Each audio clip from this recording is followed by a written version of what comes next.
15 Things You Didn't Know About the Clown Killer John Wayne Gacy. Death is the ultimate thrill, serial killer and pist John Wayne Gacy, the killer clown once said. He sometimes had orgasms while strangling the life out of his young male victims. To the outside world, Gacy was a successful businessman, husband, father and civic leader in both Illinois and Iowa. He made appearances as Pogo the Clown at charity events. Heck, he even had his picture taken with First Lady Rosalynn Carter. The reality? His life was a sewer, a grisly nightmare that sprung from the physical and verbal abuse he suffered at the hands of his alcoholic father, from himself being the victim of childhood sexual abuse and from a deeply conflicted sexuality. He was married twice and had 2 children, but he cheated on his wives, used prostitutes and cruised the streets for young boys. He built a successful construction business that hired young boys who seemed to disappear at an alarming rate. But nobody put 2 and 2 together and linked Gacy to the disappearances for a long while. By deceit or force, he brought his victims to his ordinary red brick ranch-style home in a Chicago suburb. And from 1972 to 1978, he killed 33 young men and boys, burying them in his yard or in the crawl space of his house and, towards the end, throwing their bodies into a river. Some say he had accomplices and there are persistent rumors of his part in a child sex trafficking ring. Here are 15 things you should know about Gacy, the killer clown. 15. Street hustlers, runaways and discarded trash. In December of 1978, the bodies just kept coming. Every day, more bodies, more outrage. Gacy's pleasant ranch house at 8213 Summerdale Avenue was drawing crowds, news crews and grieving relatives. The crawl space of his house was full to bursting with the remains of his victims. Starting in 1972 from a base in his neat Illinois home, Gacy lured 33 young men and boys into his home or car and then drugged them or handcuffed them. Most were, in his words, discarded trash, who no one would miss. He raped them or forced them to perform sexual favors on him. Then he would torture them, before strangling them and burying them in his house and yard. But in 1978, Gacy messed up big time. He had been seen talking to Robert Pist, his final victim. Pist was just a good local kid with a loving family who would let his disappearance go. And finally, after 6 years, made the connection. 14. His execution was botched. It took 18 minutes for him to die because the drip feed that was meant to kill him clogged, leaving a gasping Gacy awaiting the final blow. The prosecutor was unrepentant, saying he had an easier death than any of his victims. Gacy had been convicted in 1980 and spent 14 years lodging appeals. In May of 1994, his lawyers were saying he was mentally incompetent and that he was out of town when 16 of the killings took place. The courts weren't having it and his execution by lethal injection was scheduled for May 10. On the day, hundreds of jubilant people waited outside waving signs that said things like "Stick it to him." They cheered when the word came that Gacy was dead. And claiming her 15 of fame, his tearful sister went on Oprah to tell anybody that cared about his last day. 13. His final words, "Kiss my A." On the surface, Gacy was affable, chatty and upbeat. People liked him, were even drawn to him. He was considered a community leader. According to the New York Times, days before he died, he chatted with his guards about the prospects for the Chicago Cubs, his favorite baseball team. During his 14 years on death row, he talked a lot. He gave interviews, sometimes candidly talking about his nights of torture and murder. But on the day he died, he summed up his attitude and point of view with 3 in-your-face words, "Kiss my A." He never expressed any remorse, any sympathy for the families of his victims. No wonder they were cheering and having a party outside the prison. 12. The kind of guy who would send a bereavement card with a naked lady in a coffin. Everything about Gacy was gritty Chicago and in your face. He tended to spout off like a cocky mafia boss. And he had a macabre, sick sense of humor that made people's skin crawl. When one of his lawyer's sister died, Gacy sent a card with a tender and sympathetic message on the outside. And inside? There was, according to the Chicagoist, a picture of a naked woman in a casket with her legs spread wide. And the caption read, "We wanted to remember her in death as she was in life." Apparently, Gacy thought it was hilarious. His last two lawyers talked of his power to draw them into his dark and troubled world and, at times, how they feared for their sanity. His very bad paintings of skeleton clowns are just more or same, sick and totally unfunny. 11. His first murder was an accident? Not exactly, but it was something of an unfortunate misunderstanding. Months before he married for the second time, Gacy had gone cruising and on January 2 of 1972, picked up 16-year-old Timothy McCoy at Chicago's Greyhound bus terminal. He promised him a room for the night and a ride back to the bus station the next day. Sex? Who knows? The next morning a grateful McCoy was making breakfast for the two of them and absent-mindedly strode into Gacy's room with a kitchen knife. Gacy misread the signals, jumped from the bed, stabbing and killing the teenager, before stuffing his body in a closet until he could figure out what to do with it. While stabbing the boy, Gacy experienced an orgasm. From that point on, murder became Gacy's ultimate thrill. All the rest of his victims were sadistically strangled. 10. Locked in a room with a serial killer who wanted one thing.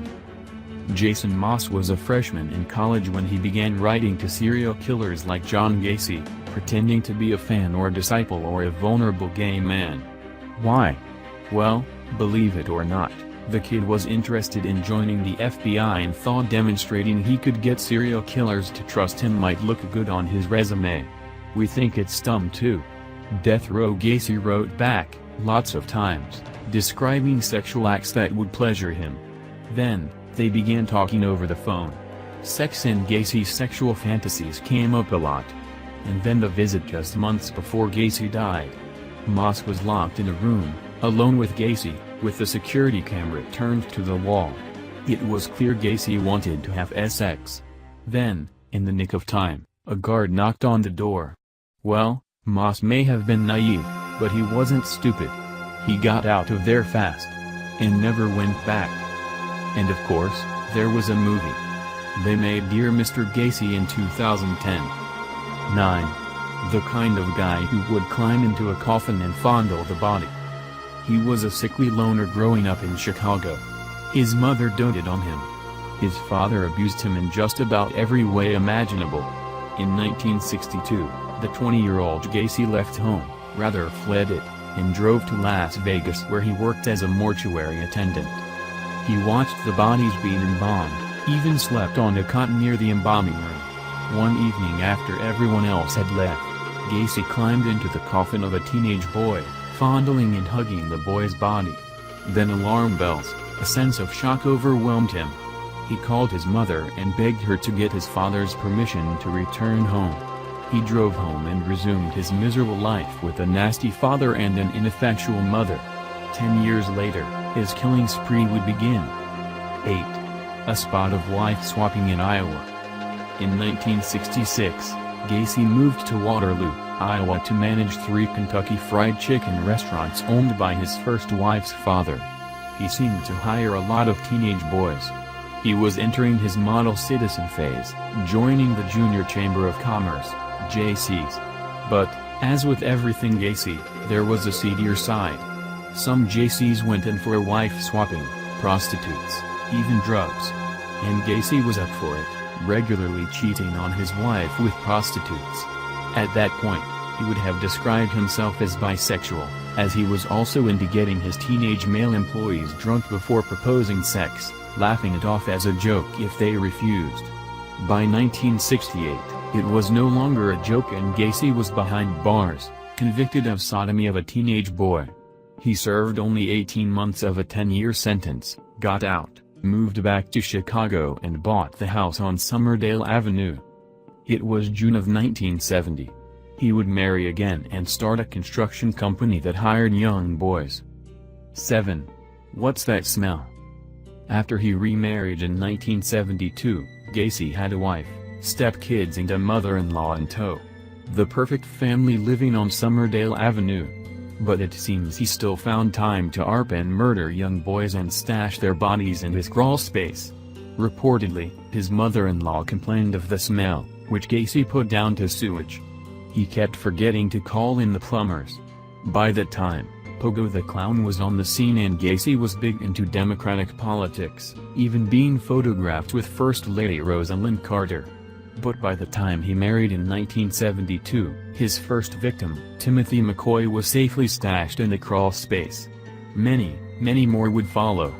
And his wife couldn't help but notice the gay pornography and the young men Gacy entertained in their garage. "It's just business," an angry Gacy told his wife in 2003's film Gacy. 6. His paintings sell for how much? Depends. The portrait of Charles Manson costs $9,500. Elvis is a steal at $4,500. Want his rosary? After all, Gacy was a good Catholic boy. That will set you back $45,000. Yes, it's $45,000. You can check them out on supernaut.com.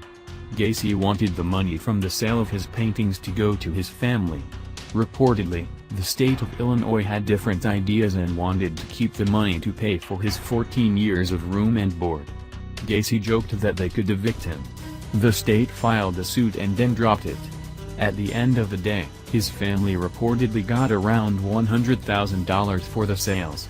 His clown paint box ended up in the private collection of one Arthur Nash, the same guy who bought Ted Bundy's VW Beetle. 5. Child trafficking and the cover-up? Before he was executed, Gacy recorded a message that could be accessed via a 1-900 number, at a cost of nearly $24.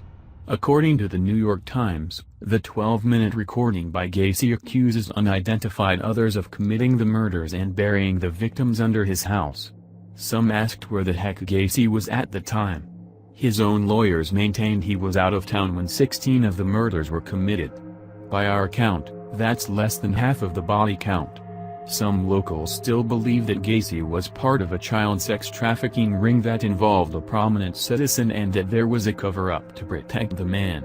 Some believe that was why the police did not investigate the disappearances of young boys that were reported to them until 1978.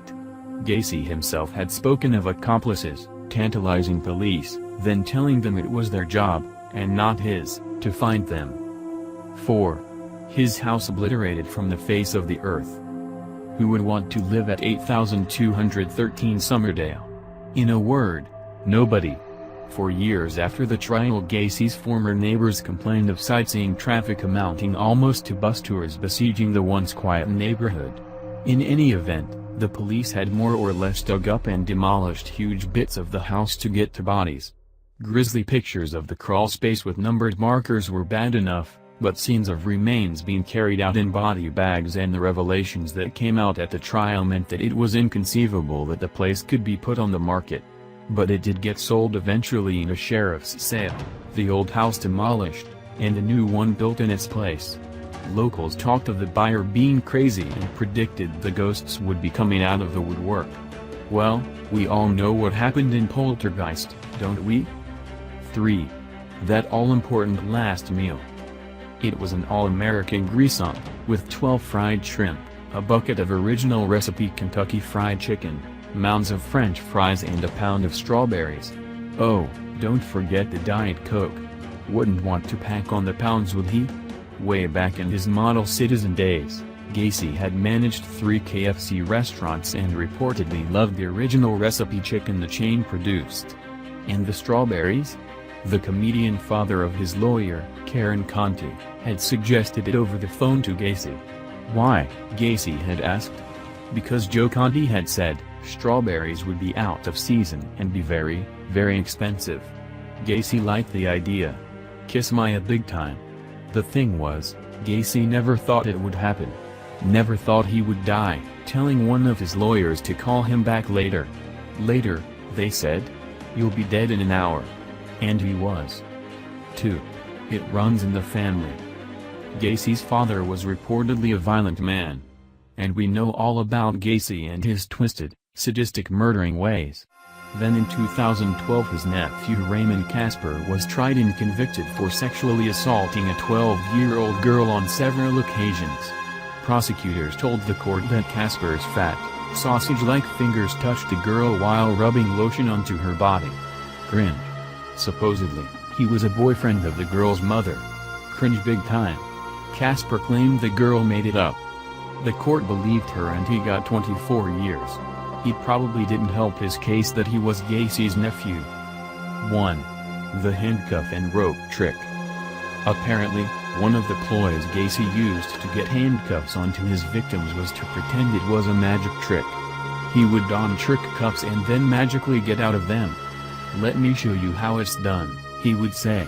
Only thing was the cuffs the victims put on were the real thing. In a filmed interview, he chillingly talked about the rope he used to strangle the young men and boys. Slip it over their head, slipping a rod underneath and then slowly twisting until the victim died. Or sometimes he would do it in stages, strangling them until they blacked out and then reviving them and doing it all over again. And the neighbors knew nothing? Some reported hearing some screams, but hey, it was a nice neighborhood. Nothing ever happened there.